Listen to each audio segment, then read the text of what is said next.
My brother subscribed to my YouTube channel, so he's been watching all the videos and stuff I made. It's kind of awkward. All right. Like I said, you'll be downloading this JPEG, which is kind of a texture that you're working with, cotton candy texture, and the speckles type texture. One thing I like to do as a graphic designer, I never like to have just a flat object or a flat shape. I always like to add some extra color or some extra texture to it. It just adds a little bit of dimension to what we're working on. Like I said, this is going to be our basic composition. It'll be a landscape. I'm keeping it very, very simple, so if you've never drawn a landscape before, trust me, you can do something like this.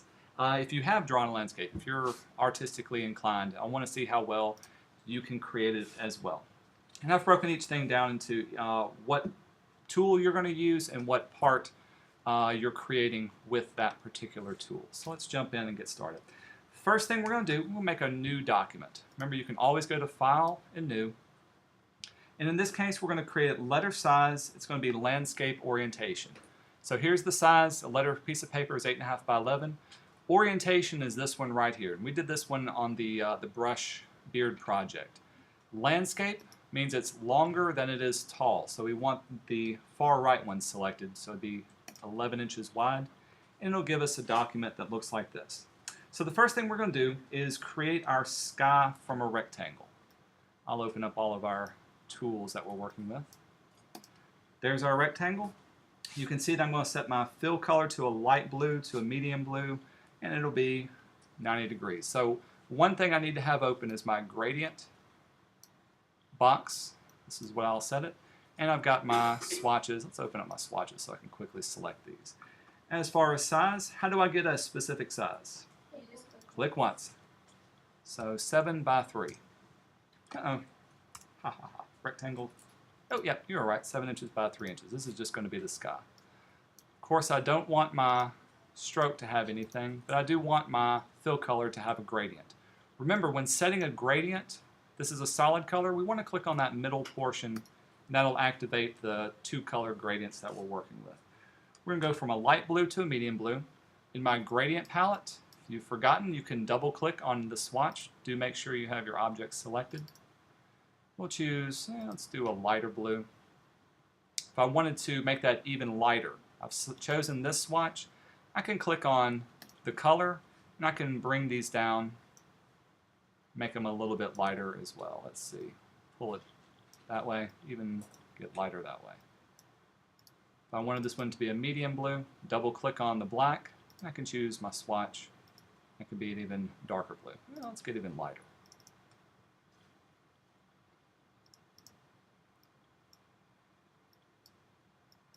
Perfect. 90 degrees. So this one, instead of going from left to right, this one needs to go top to bottom. This is where we'll type in our angle and our gradient. So, just like that, that'll be our base for the sky. Same way for the rectangle, 7 inches by 2.5 inches. Click once, the height, all we're changing is 2.5. In this case, it's just going to be a solid color of a light tan. I've got it selected, got my color swatches, I'll even pull those off. We'll make it something like this, yeah, light tan. We'll connect that down to the bottom. If you do look on the very back page, I know it's kind of copied pretty wrong, but you can get an idea of where things will be selected and where things will be placed once it's created. I'll tell you what, this is what we're looking for. All right, we've got the ground, we got that. Let's create our sun using the star tool. So with this one, I want an inside radius of 5 inches and an outside radius of 5 inches, inside of 1/2 inch. 5 by 0.5, 35 points. That'll give us our sun from here. A lot of pointed star. Again, you can move this around. Another thing to pay attention to, notice that my points are going to go off my picture plane that I'm working on. Totally okay. The last thing we're going to do is I'm going to show you how to mask off these edges and sides so that when it prints you won't be able to see these edges as well. But we do want it to give it a gradient of an orange to white. In this case, convert it to a gradient. We've already got white. Let's make it this one orange. And we want it to be radial. Two types of gradients that we can work with.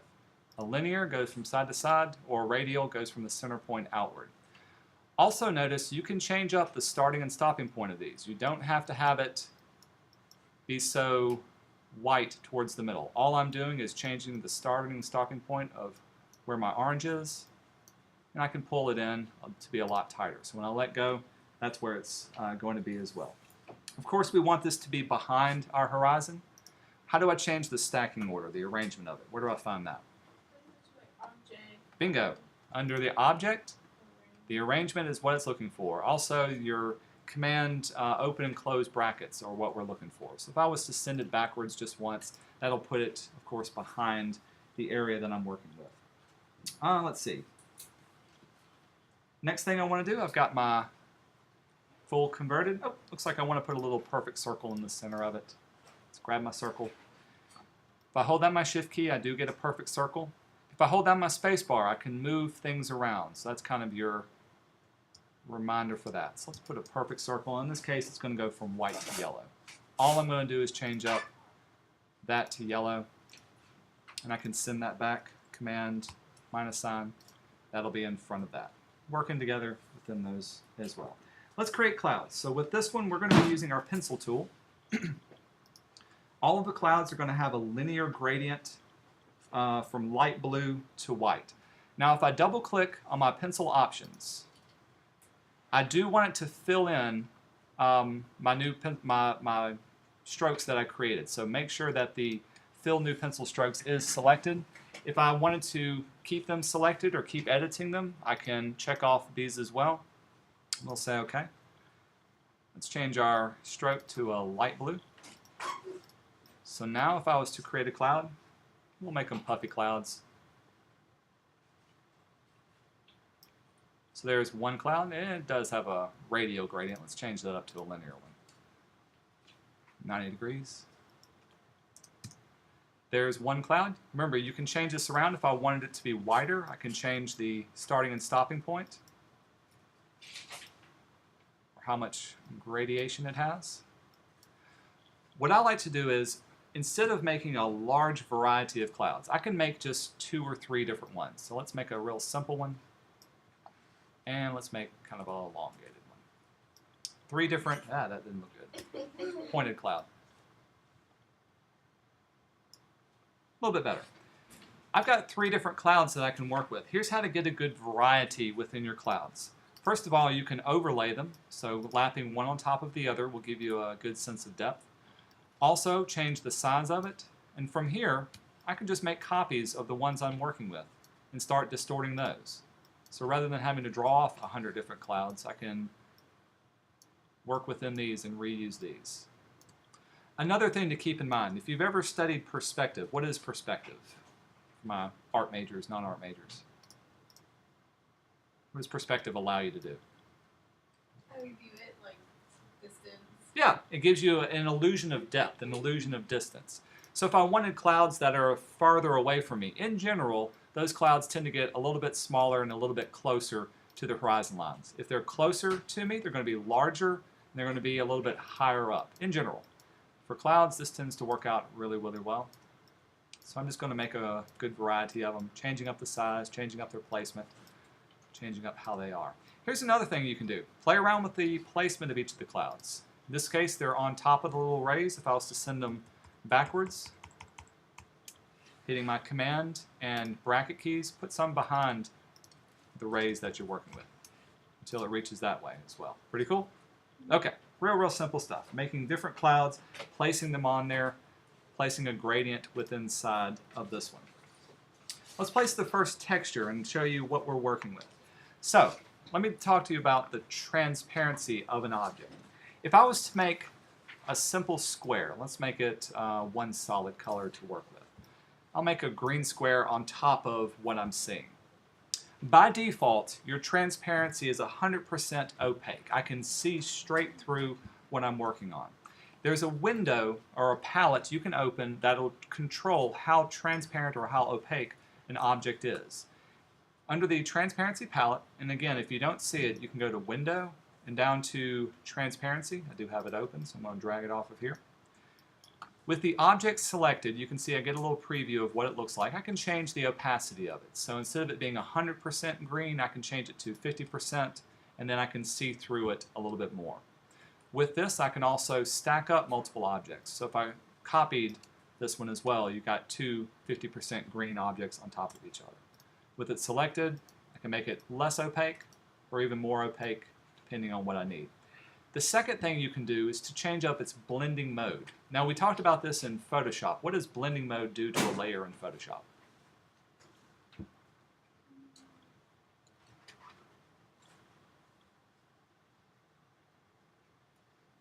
Do I have to teach Photoshop again? It changes how you see the pixels and stuff. Very good, very good. So in Photoshop, remember it's layer based. So if you change the blending mode of one layer that's on top of another layer, it's going to change up how the pixels interact with each other. Same thing for Illustrator. If you change up the blending mode, in this case we're working in normal, to one of these other ones, it'll change up how it interacts with the objects that are below it. In general, multiply will make things darker, so you get kind of a darker type green and how it interacts with that. These will lighten it up. Screen and lighten will give you a little bit different thing. And overlay works with your midtones. Sometimes they're more dramatic than others, but you can play around and see and get a variety of different things to work from. Color will give you just the hue and saturation of that. What we're going to do is we're going to place the speckles JPEG into this particular object. Placing an image works a lot the same as in InDesign and in Photoshop. You can go to File and Place. And I've got everything saved, I think, on my desktop under Class 18. Let's see.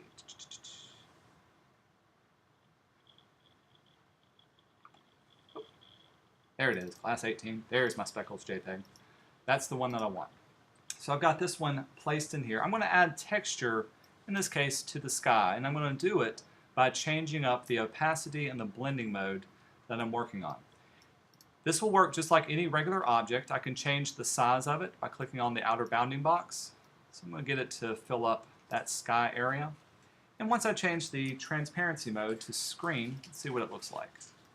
So there's screen right there. Notice how it adds just a little bit of texture to the object that I'm working on. If I did make it a little bit bigger, notice when it goes out it doesn't screen in with the white area. So we're going to keep it right down there as well. Does that look like it's a little too much? I'm losing a lot of detail? If it does look too much for you, if you're adding a texture that just doesn't jive very well, this is where you can adjust the opacity. Let's say I dropped it down to 50%. Now if I was to zoom in, you can see I still got a little bit of the texture, maybe a little bit more, 70%, but it's not as strong as it was before. Any questions so far? All good? We're real simple. Now let's get complicated. Let's start drawing mountains and canyon walls, things from here. We're going to still use the pencil tool. And with our pencil, let's see, still no stroke, but we're going to fill it in with a light orange. So I'm going to set my fill color. Let's choose a lightish orange. Oops, excuse me, dark brown. Dark brown. Jumping ahead. Dark brown first for the mountain walls. What I like to do in any type of composition, you've got what's called the rule of thirds. And this is where if you look at any painting or any type of drawing, and you divide your page up into sections of 3, so 1, 2, and 3, things tend to fall right on that third little section. So that's why I placed my sun right there. It's just a good little compositional technique.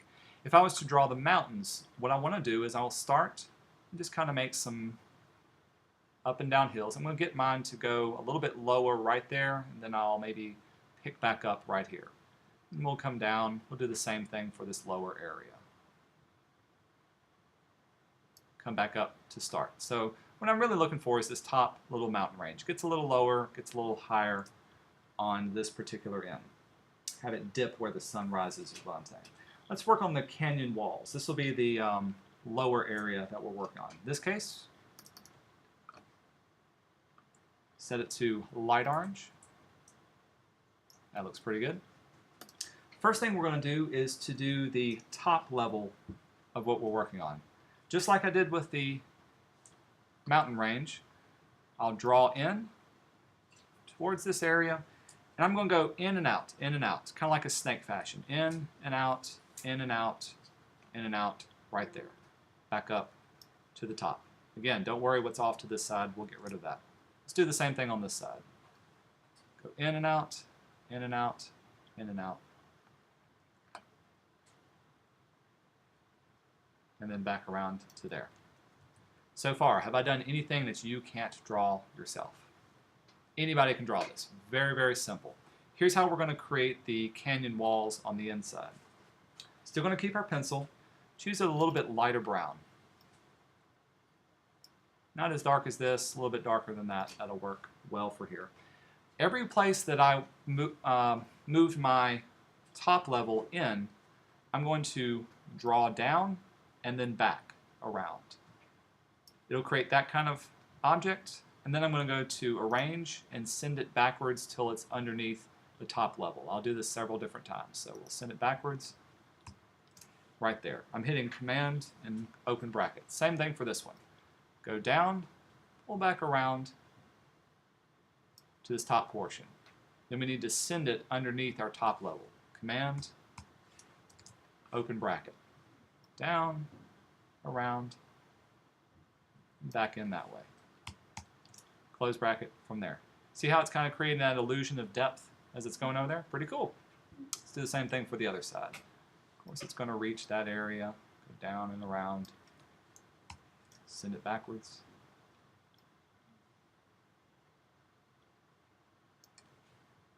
Send it backwards, same way for this side. Down and around. It's okay that I'm overlapping on this side because it's going to be covered up. I'm mainly looking at the inside area for this one. Let's do the same thing for this one. Last little one, go in there for well. Pretty cool. Gives you the illusion of depth, illusion that things are not only going backwards but also down inside of here. Last thing that I did was I added a little bit of craggy shadow shapes to the inside of this by choosing an even darker brown for my fill color. Then I can go in and just add little extra shapes. We'll send those back as well.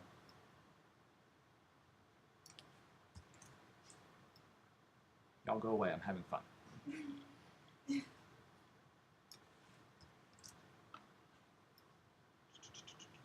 It's okay if it looks cartoonish. Nothing wrong with cartoons. There's nothing wrong with simple drawings. All I'm doing is just kind of adding, just send that back one more time. Several times. There we go. I'm having to hit my send backwards several times. Command and close bracket. Let's see how many times I have to do it. 1, 2, 3, 4, 5, 6, 7, 8, 9, 10, 11. Why do I have to hit 11 times? What do you think? Why so many times to send it? What I was doing was sending backwards. Are there any layers before it? Bingo. Every time I draw an object, that's essentially another layer. So I was having to send it behind this layer, and this layer, and this layer, and this one, and all the other ones that I created. So if you have to do it multiple times, keep doing it until finally it's this layer that it's behind it as well. Okay. So I've got that, I've got my canyon walls, I've got my desert plain that I'm working with. Let's create a river that's on the inside of this one. With this one, we're going to use the pen tool. The reason we're going to use the pen tool is because it'll give you the most control. We're going to essentially make the flow follow inside of this particular area. If you need to, you can zoom in. I'll zoom in so I can see that a little better. Grab our pen tool. The color we're going to work with is going to be filled the edges of it with a medium blue. So let's double click. Let's pick out a medium blue. That looks good. And I'm going to follow the curve along this particular area. I'll start off way back here. Click and drag. Remember, if you need to move an object around, always, I'm not letting go of my mouse, hit your space bar, and you can move it into place. All I'm doing is adjusting that line until it fits that area. Click and drag, click and drag, click and drag. Doesn't have to be perfect. I can pull along from here. Hey, what was the keyboard shortcut to quickly swap out your fill and your stroke color? Y'all remember? I could hit this. Shift X, bingo. Shift X will give me my line, so now I can actually see what I'm working with. We'll go around. I'm mainly looking for, do you know how to use the tool properly? Now I'm going to hit Shift X again, fill it in. I may need to send it back a little bit. But now I've got my riverbed pulling through here. That's going to be the outside edges. We'll fill it in with kind of an inside. Let's make it a little bit lighter.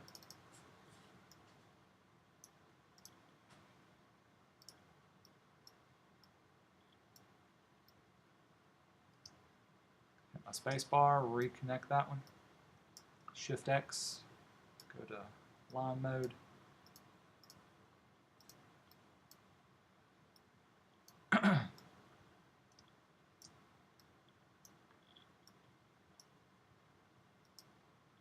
Shift X, and then finally we'll add some little white highlights to this one. When I say white highlights, what we're doing is we're just adding little snakes inside of it to give you the illusion of moving current.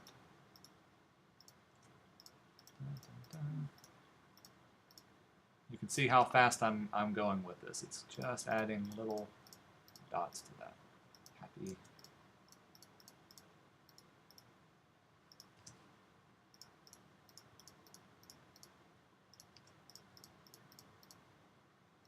Cool. River, you got it? Awesome. Let's zoom back out. I'm going to double click on that and that'll give us our area. The last thing that we're going to do, let's create some bushes on the inside of this area. To do this, we're going to use our paintbrush.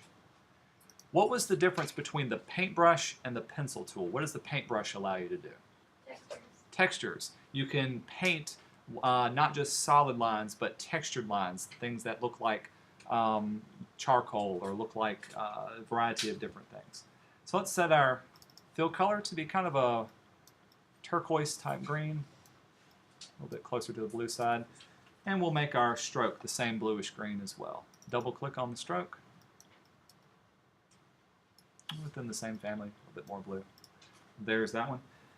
Choose a rough art brush. So I don't see my brushes palette open on my right side, so I'm going to go to Window, down to Brushes, and there's my rough brush that I can work with.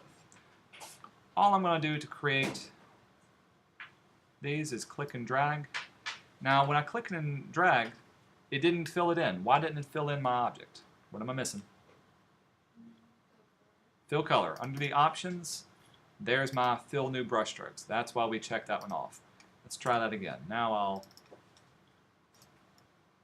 give me a fill color when I make it. There's one right there. You can change up the size of it.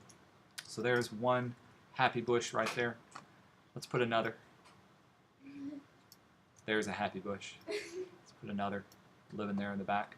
Of course, if they are going off in the back, not only are they smaller, but the details are smaller, so maybe the stroke on that one's a little bit smaller too. There's another. I miss Bob Ross. That was a good show. There's one back there. One in the foreground, really big one.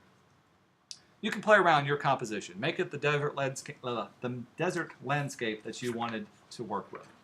The final thing, we're going to place the second texture over the bottom portion, or excuse me, the entire picture that we're going to work on.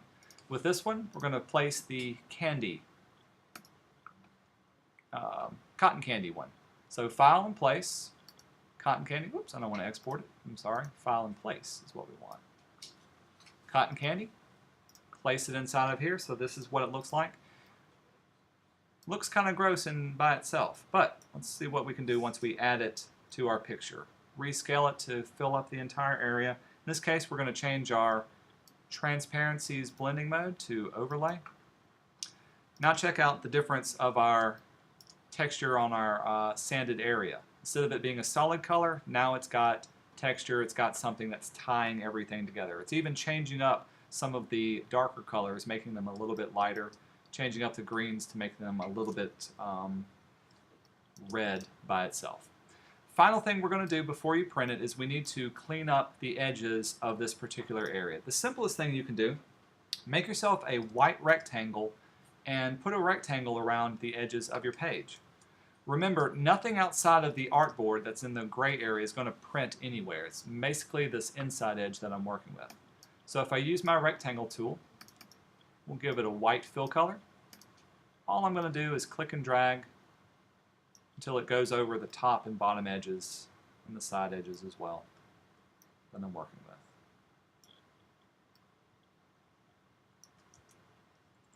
There it is, cleaned up.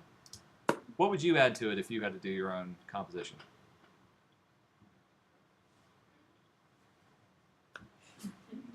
Birds, cactuses, Wile E. Coyote, I don't know, whatever you want to in this one. I do want you to print it off, so this isn't one we're going to be uploading. So under File and Print, just make sure that the color printer is selected. And once it prints, sign your name to it, and that'll be all for today. You should be able to finish this by the end of today. On Wednesday, we will have one last project before our exam.